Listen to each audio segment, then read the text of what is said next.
like it. Yeah, that's Good to see right. you, boys. Folks, you're in for a treat. We got Faraz Jaka in the house tonight, and he's already booming and rocking to the intro music. So you're in for some fun times here in the Rck Poker podcast. We're going to talk to Faraz shortly. We're going to find all about JAKAcoaching, all about his strategy tips for new players, a new partnership working together with Rck Poker. I'm so excited to be welcoming Faraz Jaka onto our Learning with Partners program. This is just a great start to what I'm sure is going to be a great year at Rck Poker. So this is the Rck Poker podcast. Regular listeners will know this is the chats edition. We also do a forums edition every week, just talking strategy. I'm your host, Jim Reid, Bluffsterini in the home game and at Rck Poker Jim.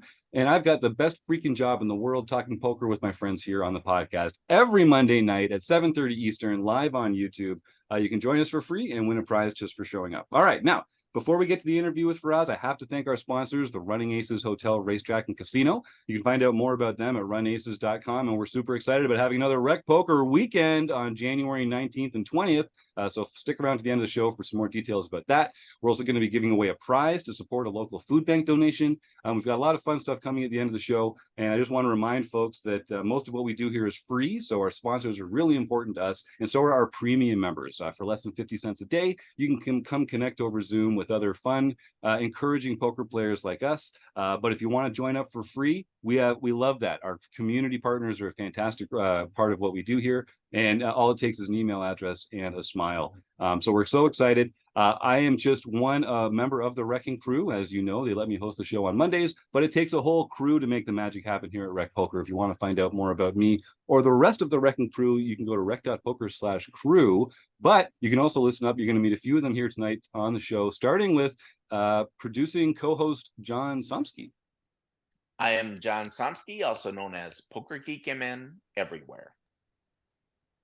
Hey guys, I'm Joseph Wills.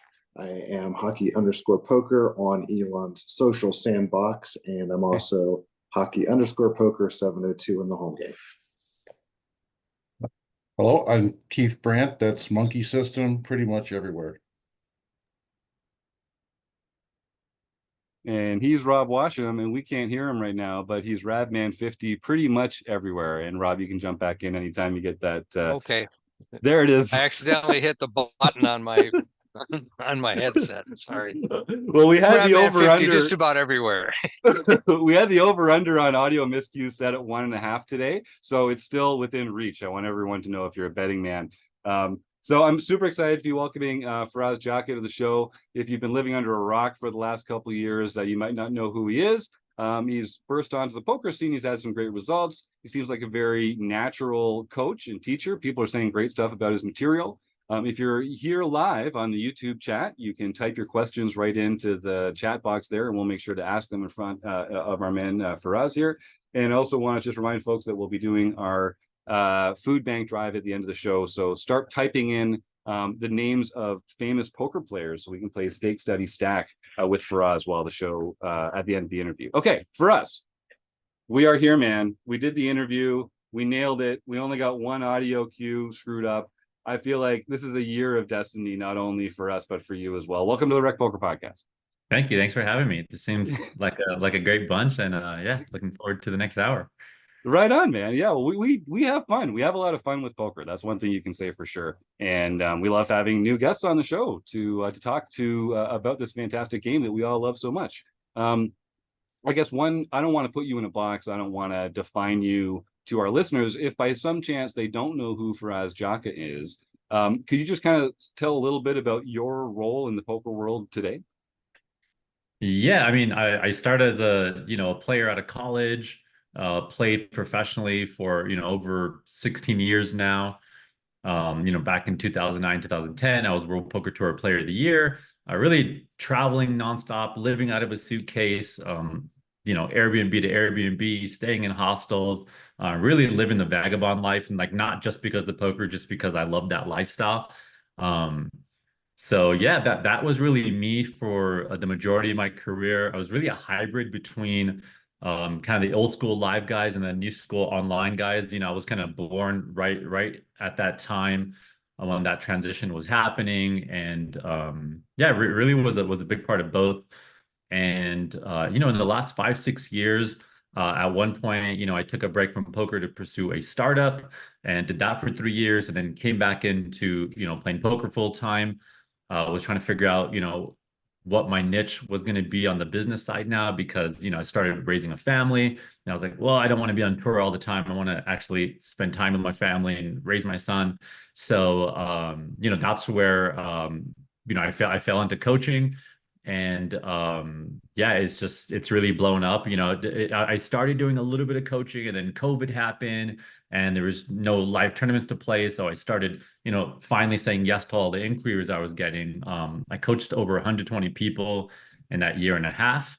And then I had a lot more demand that I could handle. People wanted a lower price point. So it was just kind of an obvious time to, hey, let's see if I could scale this to, thousands of people rather than, the 120 I coached in the last year and a half. So that's really been my mission since then, the last couple of years. And it's been going pretty awesome. Like, it sounds like it. And I mean, those are the right problems to have, right? I mean, if you're if you've got more people knocking on your door, then you've got time to serve. You got to find a way to scale that. Now that strikes me as a very different way of teaching, though, a different way of coaching when you're not one-on-one in the room with the people. I guess, can you speak a little bit to kind of like the challenges that you faced as you sort of pivoted to this new way of teaching poker to the masses? Yeah, well, so basically my goal was this one-on-one thing was working so well. I could just, I would literally record people's first session to like their third or fourth session, and you could just hear the way they're talking about poker is night and day. And what I found really helped is I'm really big on kind of a few things. Like, I want you to visualize kind of what I'm talking about. I want you to hear it audibly, and then I want you to be able to repeat it back to me. And right, because different people learn differently. And also lots of times in my one-on-one coaching or just talking poker with people, you say something, you've said it over and over again, and it's like, yep, I got it. And a week later, it's like, nope, they didn't get it. And that happens to me too, right? Because sometimes, right, when you're forced to exercise that muscle that has to explain it back or actually apply it, it's just different.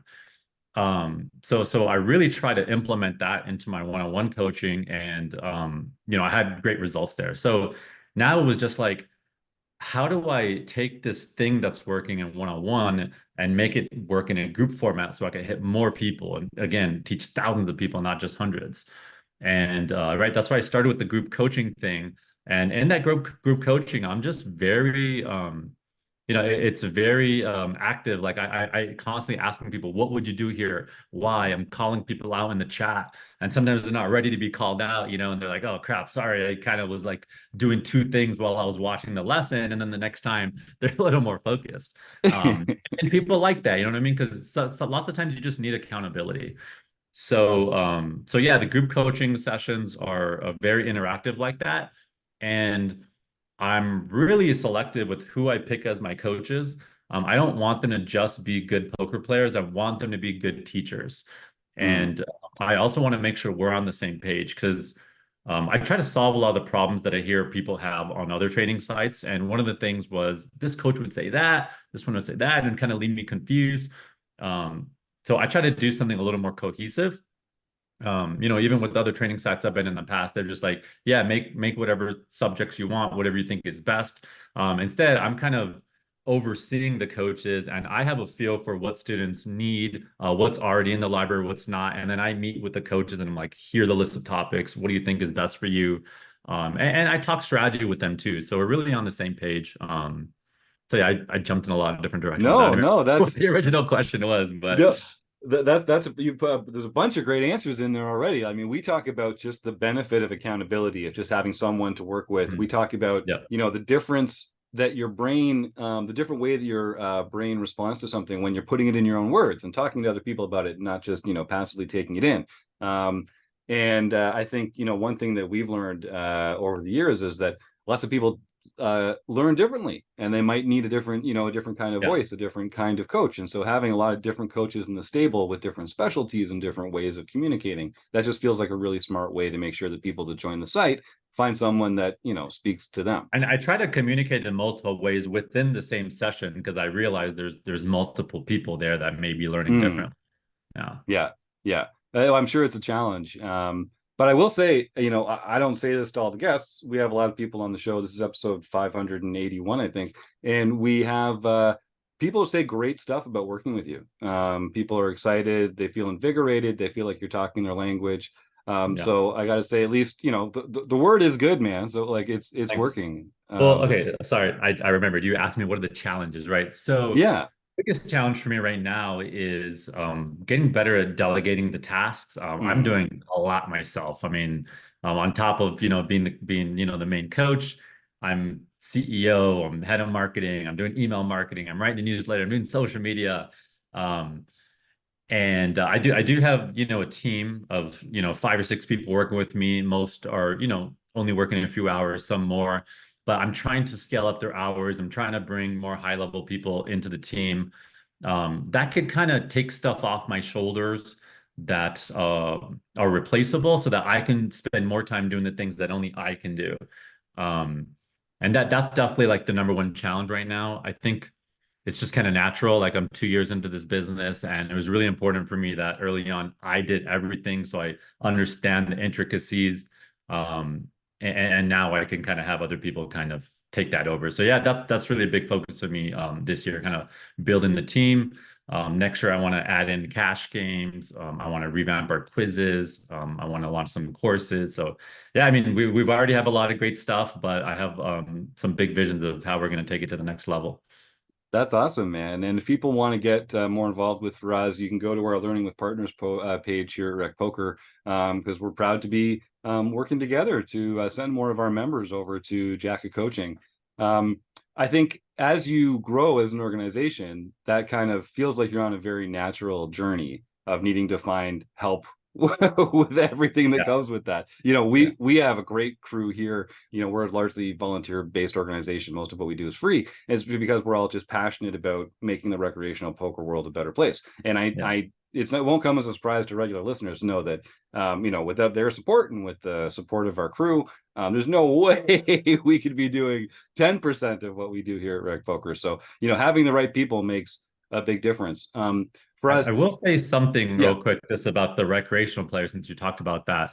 Um, as launching, that was actually one of the ways we differentiated ourselves. Because I felt like there's really no site out there that's saying, hey, we're for recreational players. And I kind of just fell into that because again, I said I coached 120 players, and I looked at who those players were. I got to know a lot of them, and majority of them were serious recreational players, semi pros, or people who were like, oh, I used to play before Black Friday, got a job, business, I have disposable income now, I'm kind of getting back into it. So because that was naturally who was drawn to me, that's who I made these lessons for. It was like, people that are too busy, they don't have 60 hours a week to play poker and study it. So how do they find solutions to stay ahead of the curve? And now I actually have that same problem myself, because I have a family, I have a business. How the hell do I stay ahead of the curve? So the things I'm figuring out for myself are the same things that are useful for my students. So yeah, it really is kind of recreational player focused first. But what ended up happening was, I don't teach dumbed down stuff. I just try to simplify complicated things into easily digestible heuristics. And a lot of professionals have actually found that very useful. So, looking at a user list, I started seeing a bunch of, professionals, even high stake professionals. So now in the last 6, 7 months, we've started building towards pros as well, and brought in some more like high stakes coaches like Tomas Pavine, who's killing the 25K high rollers and that kind of stuff. And now we're really kind of covering all the stakes in both recreational players and professional players. Amazing. So you've got a site with a lot of material that everyone can use, and then you're building more and more kind of at the top of the pyramid for people to graduate to. Exactly. Yeah. Yeah, that's always something that we think about here as well, because we are, focused at the recreational player, and we want to keep our material at a level where it's valuable for like low stakes cash games and the tournament dailies and the home games and the bar leagues and things that people are playing in. But a lot of us have been working around this Zoom panel for 4 years now.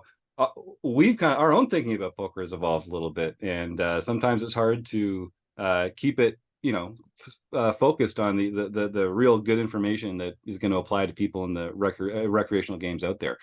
Yeah. How do you decide this is where we're tailoring our information? We're not going to get too fancy. We're not going to get too complicated. How do you decide how to approach it and where to stop talking about the rabbit holes that you find? Yeah, so that is something that became a problem at one point that we started with this group of, again, serious recreational player focus, but then they started getting pretty advanced like within a year or within even 6 months.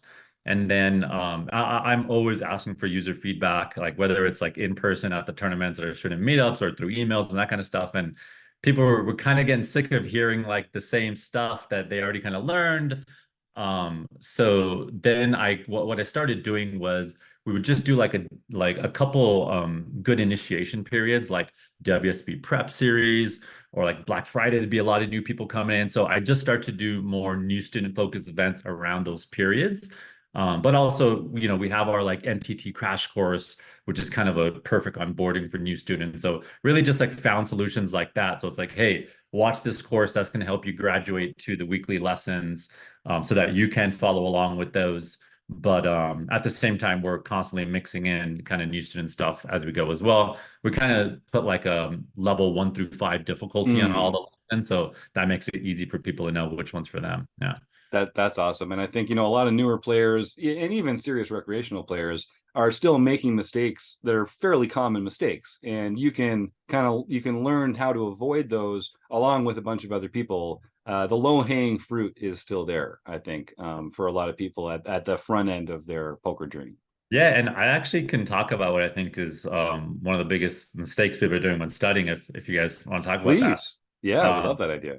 Yeah, it's really, when I talk with people, for the first time, and I'm kind of giving them advice, I kind of ask them what they've been doing, and people are very scattered. They're like, oh, like I watched this YouTube video, watched this kind of course, watch this, and it's not very structured.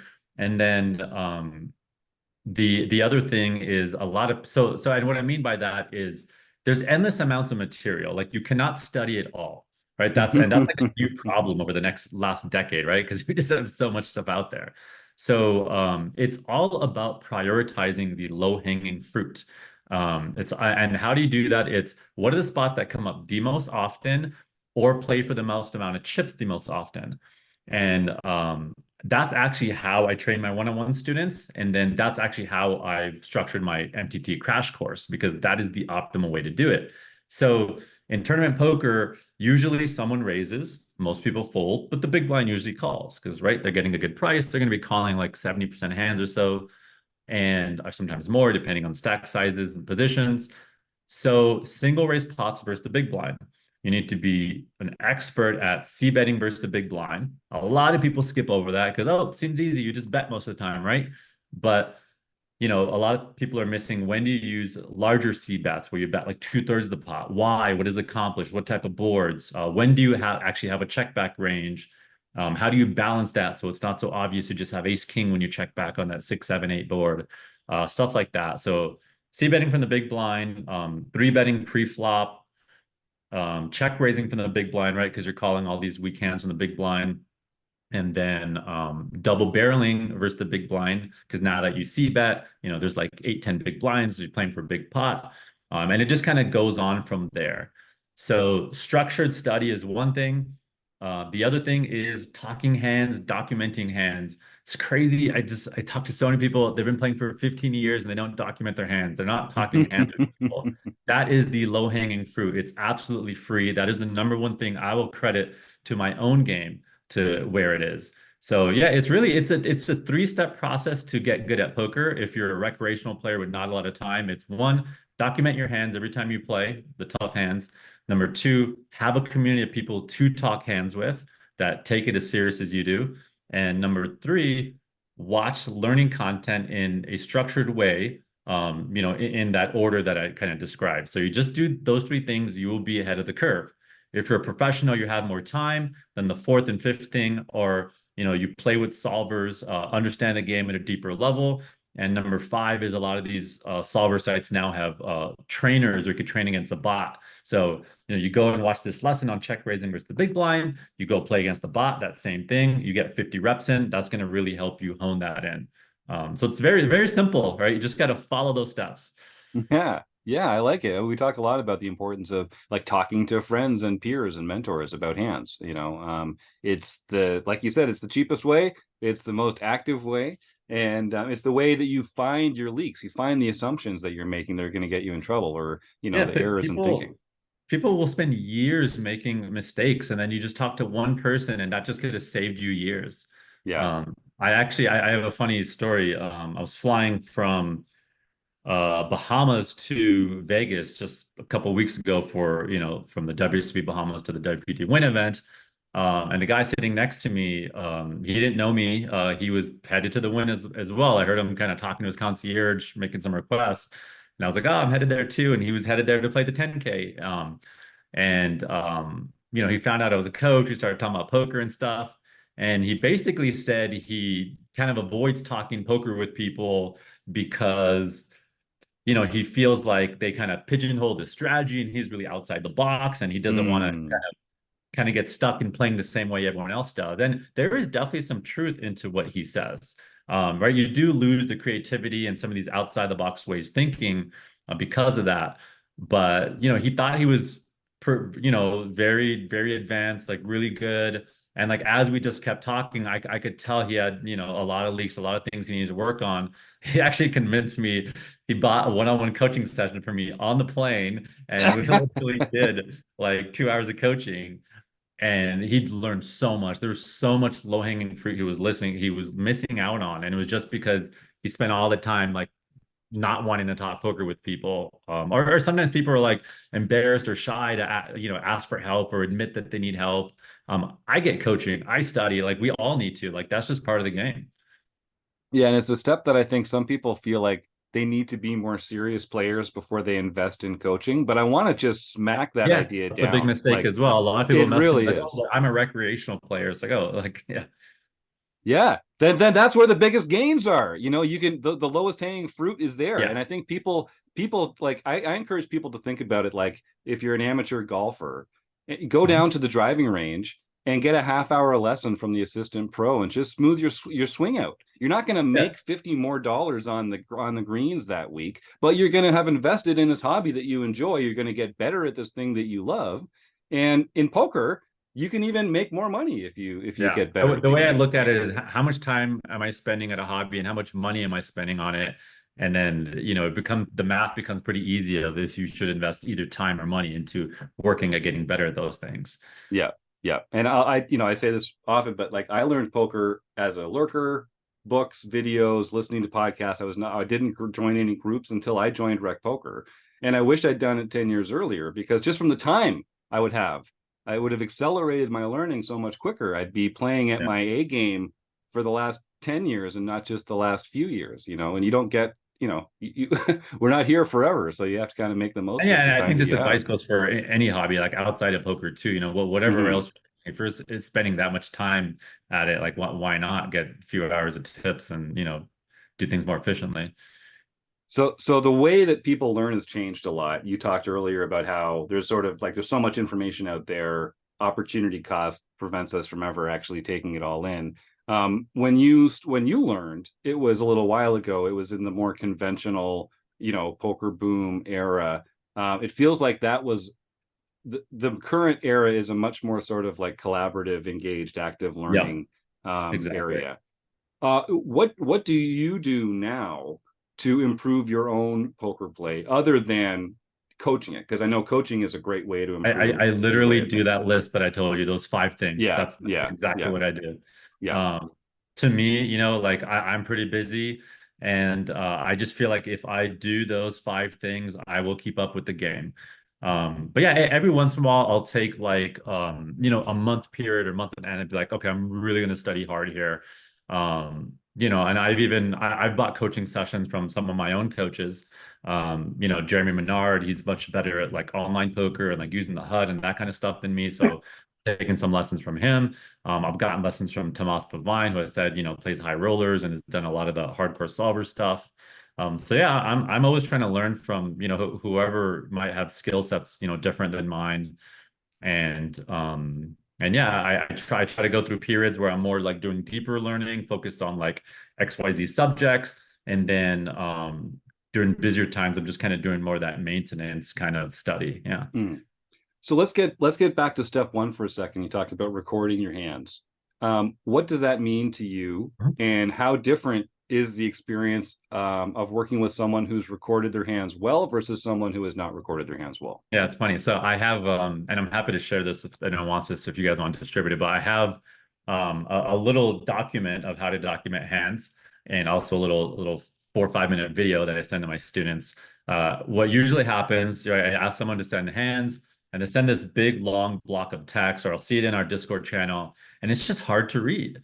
And it's like you're less likely to review it when it's long and hard to read, and people are less likely to respond to your post when they're hard to read. So it's really about just like using quick, easy syntax. A lot of people are including information that doesn't need to be included. Just not simplifying, not abbreviating things.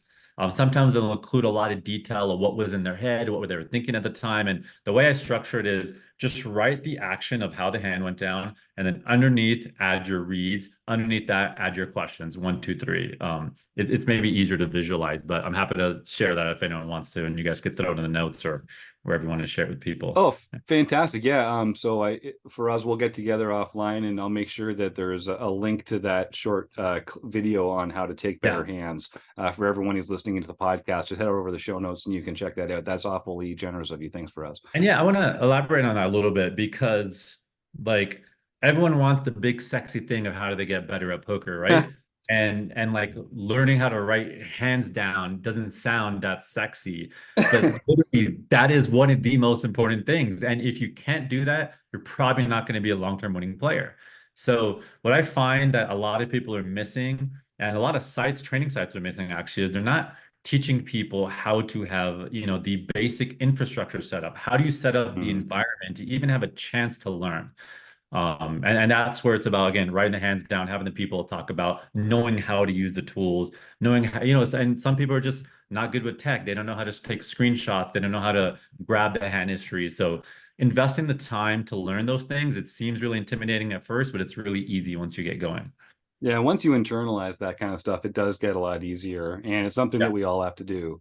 We got a question from Eric Ebson in the chat here on the same note, which is that he's working on documenting hands. And this is something that I hear from other members as well. But sometimes you don't realize it's going to be an interesting hand until you're sort of in the middle of the hand. And is that a problem? Do we need to be laser focused on every action of every street of every hand? Or how do we sort of train ourselves to be paying more attention, so that when it's like, oh, I do need to be taking notes about this hand, and here's what happened pre-flop, and here's what happened on the flop? Yeah, okay. So there's hands you're in and hands you're not in. So hands you're not in, I totally get that, like sometimes you might miss the action and you realize an interesting hand. That happens to me all the time. I want to pay attention to every single hand, but it's more about like endurance and managing, like, hey, I got to play 12 hours. And towards the end, I'm going to be paying more attention. So that's just understanding your own endurance. And like you could do things like meditation, eating healthy, working out, that kind of stuff that's going to help you kind of pay more attention more often. With your own hands, you should be able to recall the action of every hand you played right after. So I'm usually writing on the hands, after I'm done with the hand. Sometimes you play a few hands in a row and it takes a while. Maybe you have to wait till the break. I'm usually able to recall it, within the next, hour or two, or immediately after the hand. If you're having trouble doing that, what I find is it's probably just because you're not doing it yet. What I've found is a lot of people struggle with that, but once I've kind of assigned them homework to do that, and they've spent a couple months trying to do that, it's easy, because it's just a mental muscle. That's all it is. Yeah, you've talked about sort of some of these non-sexy skills in poker, but they're the most important ones. Game selection, bankroll management, taking good notes. These are things that help recreational poker players get a lot better, even though it has nothing to do with pros you too, should be not just recreational, definitely pros. Yeah. I mean, there's super talented players out there that are pros that don't have good bankroll management, and they're broke. You know what I mean? Like I'd rather be like a B skill player with A+ bankroll management than like an A+ sicko with bad bankroll management. It's gonna be broke.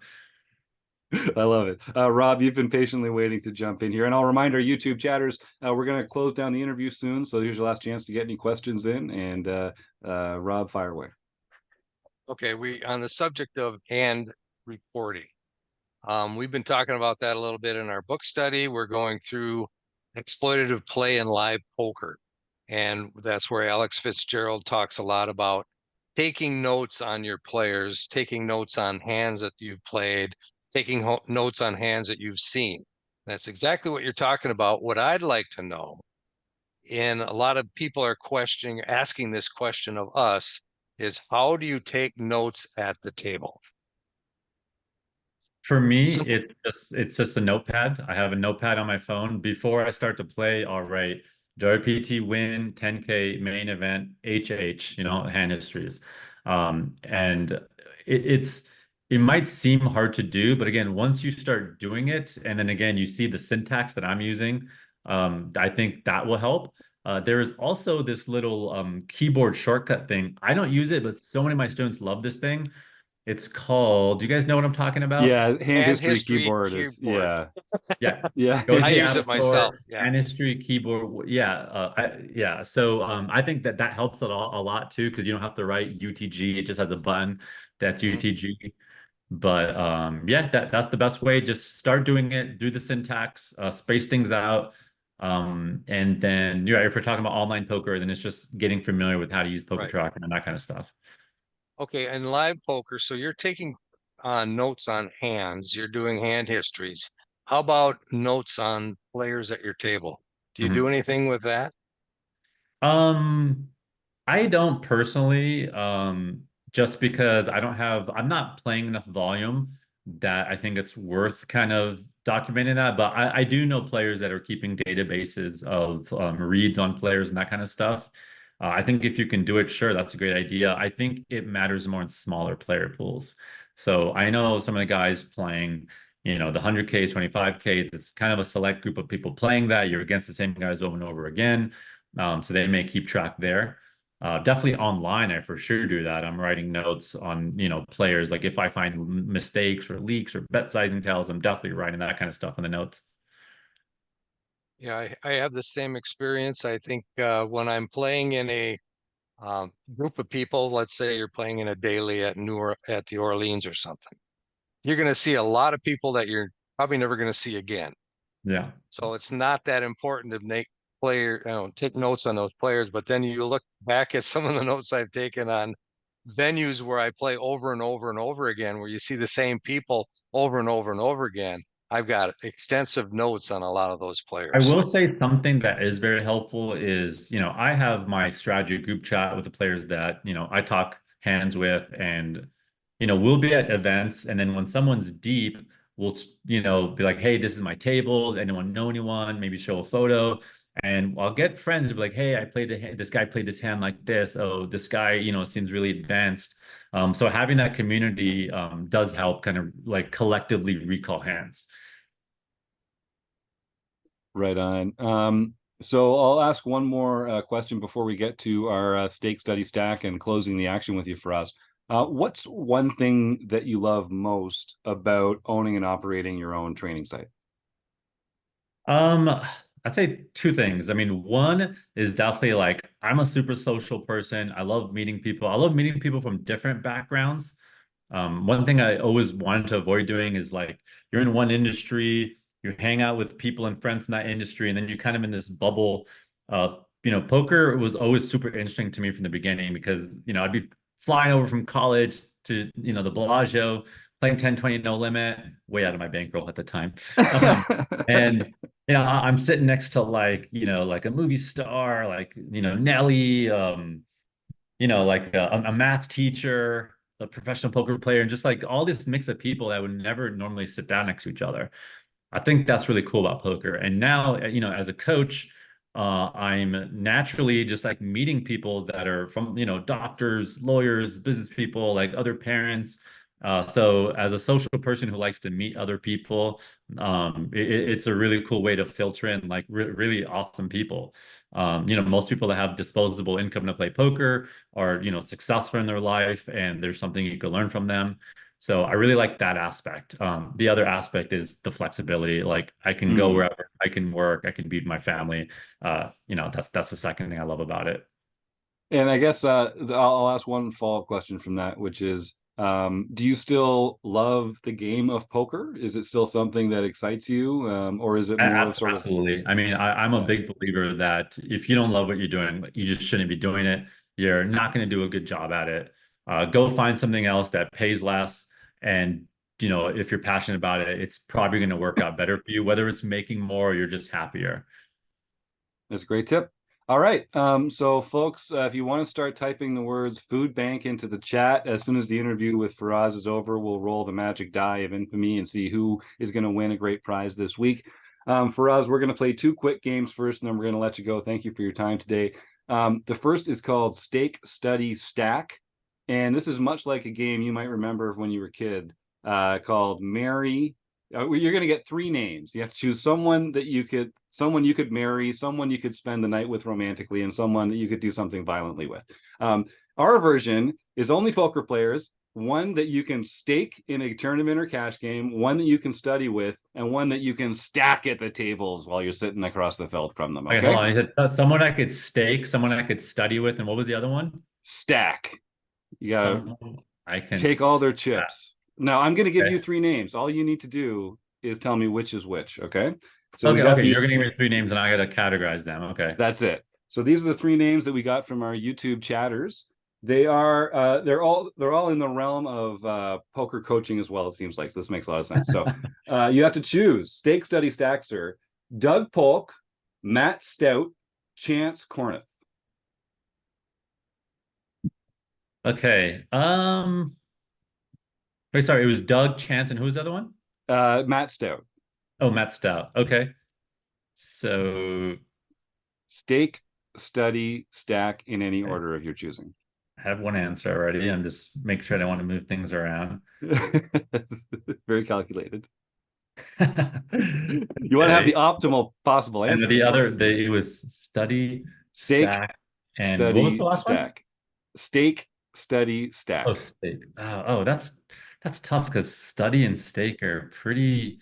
Okay. It's supposed to be a little tough. I'm finding this very validating for us. Yeah. Okay. I'll go study with Doug Polk.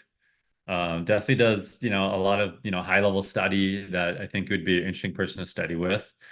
I'll stake Chance. That guy has just been crushing it over the last few years. So it seems like a pretty profitable investment.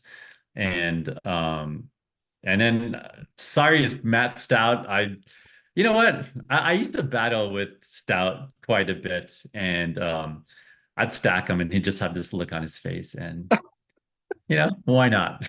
I'll take that look again. Sorry, Matt. I love it. All right, thank you, Faraz. So we're going to close the action with our speed round. Thank you again. This has been a lot of fun. So we're going to fire a bunch of quick questions at you. We're looking for quick, short, honest answers. And if you don't have a quick, short, honest answer, you can say pass. We'll start with an easy one. Here we go. Dim the lights. What is your favorite poker hand? 7 deuce off. Beautiful answer. Is poker tilt equity when you pop them and show it. I like that. Question 2, is poker a gamble game or a skill game? Skill game. What's your biggest poker pet peeve? Biggest poker pet peeve. Pass. Yeah, no problem. Is Die Hard a Christmas movie?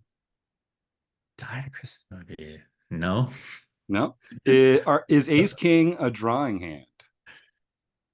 No. Are you pro chop or no chop? I used to be no chop. Now I'm pro chop. And what player type are you? That's for other people to tell me. I used to be a maniac, and now you just don't know. So sorry. Perfect. Boys. Perfect. You're not giving that away for free. Should vacations be lazy or busy? Definitely a mix of both. A mix. That's allowed. I like to answer anything you want. I like to plan a bunch of stuff, but leave moments of nothing planned. Nice. I like that. We call that fixed and fluid, a little combo deal. I like that. Is a hot dog a sandwich? Yeah. Yellow light coming up. Slow down or speed up? Speed up. All right, last question. In the speed round here, who is your Are you? poker nemesis? Who's my poker nemesis? I can't. No one comes naturally to mind. I can't Just think of anyone that I You're just just yeah. too friendly a guy. You just have a bunch of poker friends, I guess. All right, so we're going to give you one more question. Take your time with this one, Faraz, just to wrap it all up. It's your first time on the show. We're so appreciative that we got to talk to you today. Looking back on a life well lived in the world of poker, but this could do with poker. It could do with any other part of your life. Someone puts a gun to your head and says you have to go back and do one thing differently. What's the one thing that you have to do differently in your life? I think it would be great to have learned about compounding interest and the power of it with investing your money earlier in my career. And it's funny because I feel like I learned that. I did kind of know how that worked. But as you get older, you kind of look at in your 20s, like, oh, I was making all this money in tournaments and just like, recycling it real back into high stakes tournaments and taking these gambles and startup investments and stuff like that. Whereas, hey, if you just went and put it in some good funds and let it compound, you look at where it could be at, you're like, damn, I just wasted a lot of money back then. So yeah, I wish I kind of maybe someone would have sat me down and just like showed me some simulations of it in a spreadsheet compared to other risks. And I learned that earlier in my career.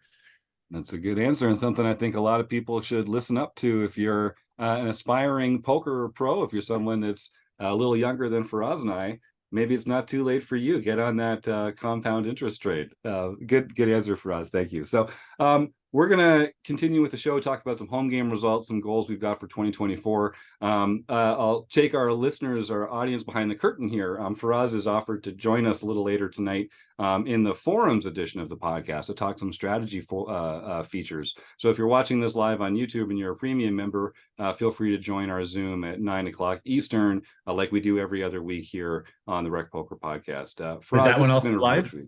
That one is not live. No, we put those in the can and drip them out so that people can get more and more excited between episodes to get more of this fantastic strategy content from the one and only Faraz Jaka. Thank you again, sir. This has been a pleasure. All right, take it easy, everyone. All right, take care. Bye. All right, well, I don't see a lot of people entering the words food bank into the YouTube chat, but that doesn't mean that we're not going to announce some recent home game winners. John Somsky, it is a whole new year.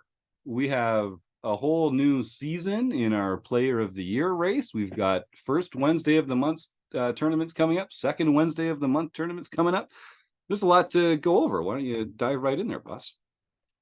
All right. Well, we have 2 weeks worth of stuff to record because we missed last week due to it being like a major holiday, Christmas. So we'll start off with the No Limit Hold'em Champions Series Tournament of Champions. Max Chaos 2112, Greg Clem won the TOC. Very impressive.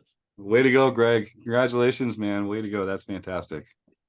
And then K-Poker Wannabe, Ron Payton, got his 9th nightly victory. And then K-Poker Wannabe, Ron Payton, got his 10th nightly victory. Whoa, and Ron, if you're watching, I gotta say, you also, Joe Coolis is donating to a food bank of your choice somewhere in Ontario. So he might be trying to reach out to you to get some contact information or something about that. But congratulations and way to go, Ron. Continue with your fantastic success. I'm glad you found us here at Rck Poker. And then Gopher Boy TJM Taylor got his 3rd nightly victory. The same night. 3rd.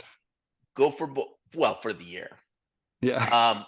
And keep in mind that he generally just plays the championship. Oh, that's true. He plays on the Wednesdays. Wins all of those. But he does. This was a Wednesday, by the way, the 20th.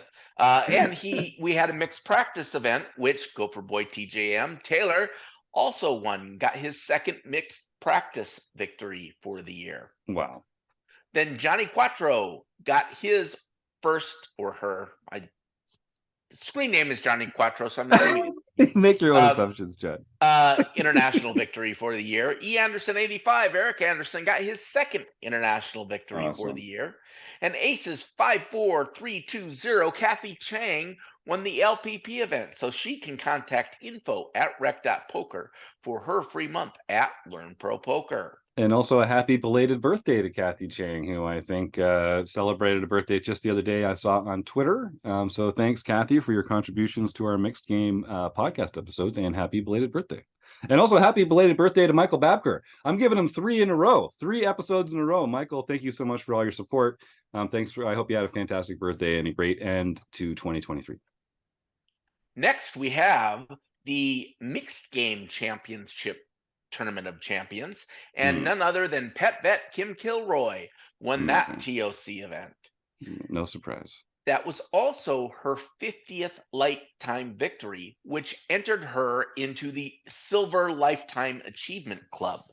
So she has officially won, joined alongside Evil Roy, David Westerveld, as the second winner of the Silver Lifetime Achievement Award. Let's just that's so impressive. So fantastic. Way to go to win the mixed game championship and have that be her 50th. She actually wins 2 silver pins for winning that tournament. One tournament got, well, I guess it really won her 1/50th of one of the silver pins, right? That's true. That's right. Great point. That won her 102% of a pin, which is pretty impressive. I'm not at all surprised it was Kim Kilroy. Way to go, Pet Bet. What a phenomenal hard worker, a great contributor to what we do here, and a fantastic voice on the panel. I'm not one bit surprised. Rock and roll, Kim Kilroy. All right, thanks, John. I promise I'll interrupt about 4 more times. That's all right. She won her first victory on September 7th in 2020. And obviously this victory came on December 27th. So it's been a fairly steady every year. She just keeps on winning. Yeah, very impressive. Next, we have Roadstar 33, got his 7th nightly victory for the year. Nice. Lars Opening, George Borden got his 4th nightly victory for the year.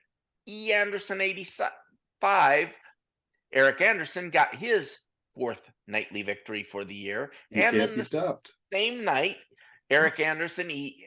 Anderson 85 won the daily mixed event for his first mixed practice event for the year. He really can't be stopped. That's fantastic. Eric, a prolific poster in our forums and our Discord channel. Sometimes even occasionally he posts in the right channel every once in a while. It's phenomenal. Thank you, Eric, for all your contributions. And now Isinma got his 5th international victory for the year. And Evil Roy CA, David Westerveld, got his 8th international victory for the year. And this is 65 lifetime. So he's got 65 when the next closest is Kim with 50. He's pulling out a lead there. We are going to have to, in the not too distant future, figure out what the criteria are for the gold lifetime achievement award. Something which special. We do not know yet. No, we might have to call them like the Evil Roy Award or something like that. I mean, the Westerveld Ring of Honor. I don't know. Like, he's really blazing a trail here. It's very impressive. Dave, I hope you're listening. Way to go, man. Then PCS 2005, Jack LaRue won the LPP event, so he can contact info at rec.poker for his free month at Learn Pro Poker. That's right. Claim that prize. You're going to want it. A lot of great stuff happening at Learn Pro Poker. They've been our one of our very first learning partners, and I'm just so grateful heading into 2024 here. We're adding more players to the RECing Crew. We're adding more learning partners to our Learning Partners program, more sites like Faraz Jaka's. This is kind of the place where thoughtful, serious recreational players can come and find a buffet of experienced coaches and training sites and people that you might want to work with or chat with or just talk to about poker. So like I say every week, come join us for free. All it takes is an email address and a smile here at rec.poker. And if you want to go premium, you can get your first month for only $5 by using the code RecPoker at checkout. And it's only $15 a month after that. That's 1-5, folks. $15 in the year of our Lord 2024. I'm telling you, a bigger bargain can't be found. So come and throw your hat in the room and let us know that you like what we're doing and you want to support our cause. That's a great way to do it. Is there anything else that we should be mentioning? Oh, Lord. Well, it's almost time for the Rec Poker weekend and Running Aces. They've got a tournament right around the corner on January 11th to 14th. That's the $500 entry Big Stack Avalanche tournament. That's going to be a lot of fun. They know how to do tournaments over there at Running Aces, even if they do only play 2 100 spread limit on the cash tables. You Minnesotans got some weird stuff going on over there. But if you want to get involved at the Big Stack Avalanche, that's January 11th to 14th, but it's the next weekend that you really want to grab your socks for, because Rec Poker is coming to town. We're going to be having a 4 tournament series. We're going to be doing a meetup cash game. We're going to be giving away prizes. We're going to be supporting a local food bank. You're going to be able to meet other members of the RECing Crew and hang out and have fun and learn stuff. And it's all going to be part of that weekend. So January 19th and 20th, come on out to Running Aces. I know one person's flying in from Ontario. I know at least one person's flying in from California. I know at least one person's driving in from one of the easterly states. I know one person's driving up north. So there's a lot of people coming in from out of town. I don't know what your excuse is, but come meet some of the RECing Crew members and have some fun with us over at our fantastic sponsors, the Running Aces Hotel, Racetrack, and Casino, January 19th and 20th of this year. So, oh, we didn't tell Faraz how many points he got. 16. That's pretty good. That's pretty good.